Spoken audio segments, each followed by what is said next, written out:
Oke, selamat datang kembali di channel United Identity, channel untuk para fans United yang selalu berpikir logis dan sistematis.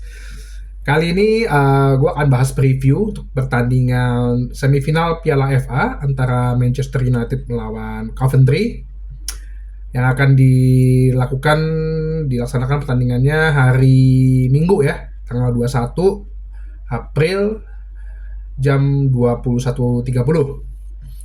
Jadi pertandingan sekali dilakukan di Stadion Wembley. Sebenarnya kalau mau ngomong di atas kertas ya di atas kertas nih Manchester United ya unggul. Coventry itu sekarang di peringkat 9 divisi Championship, jadi satu level di bawah Manchester United ya liganya ya. Cuman kan gini loh, Piala FA ini kan kalau dibilang sebagai turnamen tertua ya, mempunyai daya magis katanya. Ya bisa aja terjadi kejutan, bisa aja terjadi semangatnya tuh beda setiap pemain-pemainnya. Nah ini yang mesti diwaspadain nih. Coventry sendiri sih dulu nih ya waktu tahun 90-an 2000-an lah itu pernah dilatih oleh salah satu pemain Manchester United, Gordon Strachan namanya. Gordon Strachan dia dulu dibawa oleh Sir Alex dari Aberdeen ke Manchester United. Cuman di Manchester United dia nggak begitu flourish karena banyak cedera waktu itu. Terus kemudian dia pindah ke Leeds kalau nggak salah. Sampai akhirnya jadi pelatih di Coventry gitu. Waktu Coventry masih bermain di Premier League.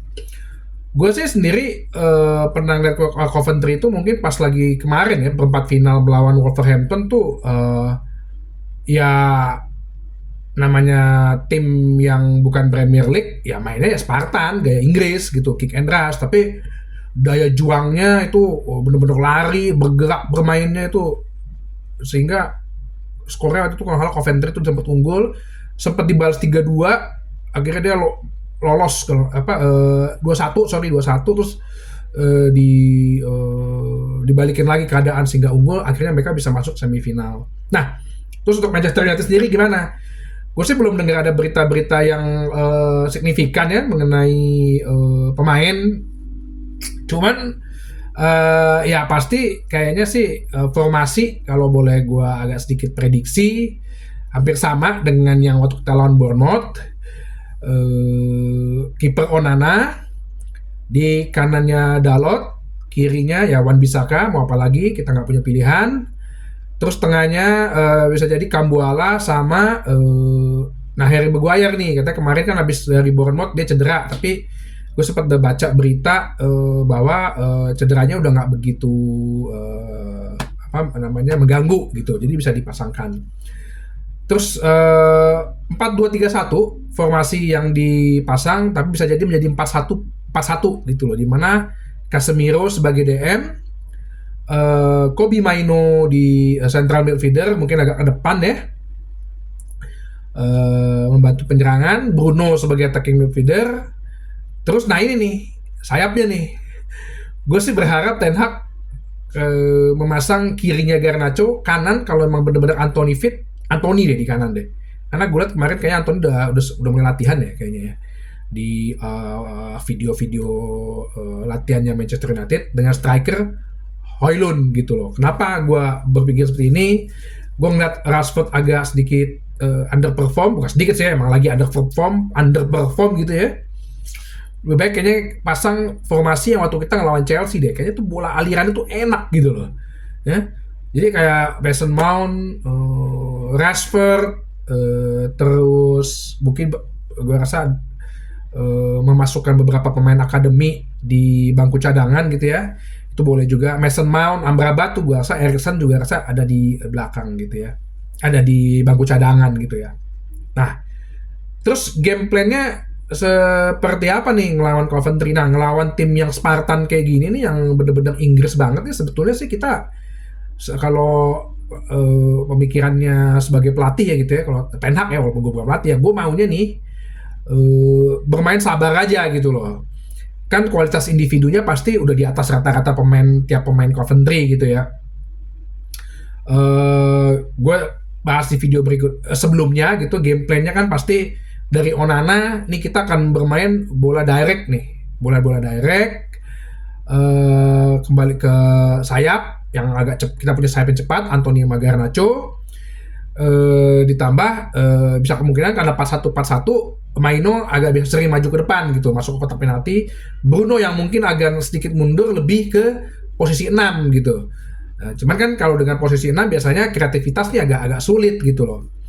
Tapi kalau misalnya kita main sporadis gitu ya, gua rasa Maino dengan pergerakan-pergerakannya yang bisa narik lawan, terus dia bisa membuka ruang buat teman-temannya seperti Bruno, Anthony dan Garnacho. Disitulah peran Bruno untuk mengalirkan bola bisa langsung ke Højlund atau ke back gitu. Sedangkan perannya Dalot dan Wan-Bissaka sih gue rasa biasanya lebih ke inverted back ya. Dan Dalot kalau bisa di kanannya Anthony itu biasanya nyambung gitu loh dia. Mereka karena bahasanya mungkin mereka sama ya, bahasa Portugis, jadi agak nyambung. Sedangkan Wan-Bissaka dengan kirinya Garnacho bisa tracking back gitu loh. Jadi dua-duanya sayapnya ini, Anthony dan Garnacho ini adalah pemain-pemain yang rajin untuk tracking back ke belakang gitu loh. Sekali lagi ya diharapkan sih biar bola-bola mengalir ke Højlund ya. Jadi gue pengennya sih ngelihat di babak pertama kita main tenang dulu aja gitu loh. Pasti kan jangan sampai kita kebobolan dulu gitu loh. Kalau kebobolan dulu pasti nanti ujung-ujungnya mainnya gerasa gerusuk gitu. Jadi lebih bermain tenang, bermain passing one two gitu ya, sambil mencari ruang, pemain selalu bergerak untuk membuka ruang temennya dan kemudian passing ke temennya sporadis, nggak usah terlalu tinggi line belakangnya ya, karena pasti Coventry ini mempersiapkan strategi counter attack gitu loh dari sayapnya.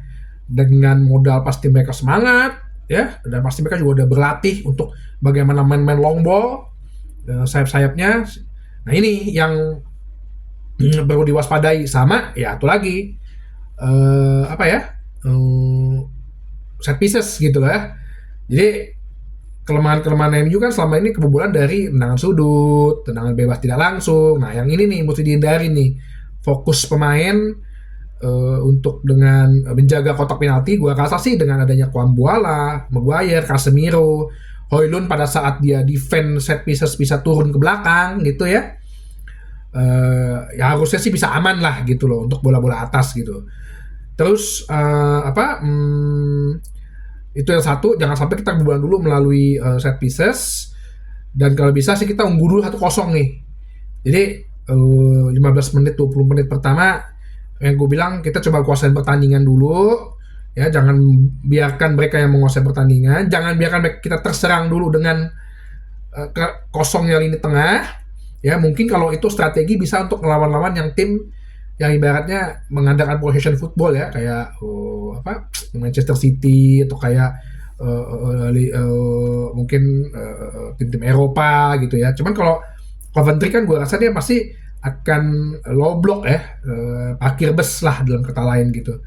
Jadi gue rasa kita main sporadis, dan Anthony sama Garnacho ya gue diharapkan skill individunya bisa keluar gitu ya. Jadi sepak bola itu tetap mengandalkan skill individu gitu. Gak ada yang sepak bola tidak mengandalkan skill individu. Nah, semoga babak pertama kita bisa unggul gitu loh. Jadi babak kedua kita udah bisa bermain lepas. Nah, baru tuh kita bisa main bola-bola direct gitu loh. Untuk kita coba mempertahankan kemenangan.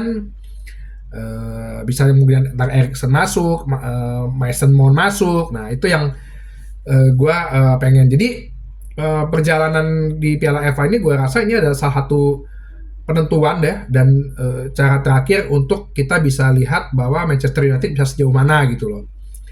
Apalagi kayaknya spot UCL agak sedikit berat bagi Liga Inggris untuk mendapatkan 5 spot, karena Manchester City, Arsenal, Liverpool, West Ham itu gagal semua di kompetisi Eropa sehingga tidak bisa menambah poin. Yang paling lolos paling Aston Villa. Aston Villa di peringkat 4 sekarang dengan hanya butuh 5 poin saja ya untuk dia bisa di peringkat 4 dengan sisa 5 pertandingan. Nah, jadi ya keajaiban sih bisa ada aja gitu ya. Kalau Aston Villa-nya kalah gitu atau kehilangan poin. Nah, dan Tottenham Hotspur gue rasa sih dia agak berat sih karena dia tuh 6 pertandingan, 5 pertandingannya itu adalah lawan-lawan yang berat gitu loh. Jadi semua kita masuk final. Ya kalau masuk final misalnya lawannya Manchester City, ya berarti sih spot Europa League udah pasti di kita gitu ya. Walaupun gue sih berpikir sebenarnya Manchester United nggak usah lah bermain di kompetisi Eropa dulu, tahun depan mending kita fokus benahin struktur manajemen, benahi tim kepelatihan, tim medis, faktor-faktor non teknis semua dibenerin, sehingga di musim depan ya dengan tetap pelatih Ten Hag ya tanpa ada penggantian lagi karena ini semua udah roadmap-nya, blueprint-nya udah ada gitu ya. Nah ini yang gue harapkan sih. Kalau misalnya kita lawan City pun atau lawan Chelsea pun dan kita bisa juara, itu bener-bener kalau gue bilang sih berbagai pundit yang orang-orang atau yang lain yang merujak Ten Hag gitu ya harus minta maaf tuh kalau bisa kita bisa sampai final dan juara gitu. Skor sih prediksi ya, gue harap bisa selisih 2 gitu, jangan kebobolan. 2-0 itu udah bagus ya.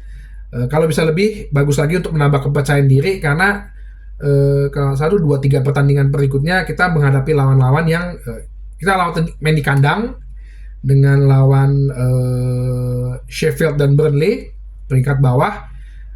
Gue rasa sih itu jadi menambah kepercayaan sih, khususnya sih mungkin buat barisan penyerang ya untuk bisa mencetak gol banyak. Itu sih yang gue iniin. Gue nggak tahu belum Messi bisa atau belum untuk bisa live commentary gitu ya. Tapi sekian dulu preview pertandingan semifinal Piala FA antara Manchester United melawan Coventry. Kita harapkan bisa meraih kemenangan.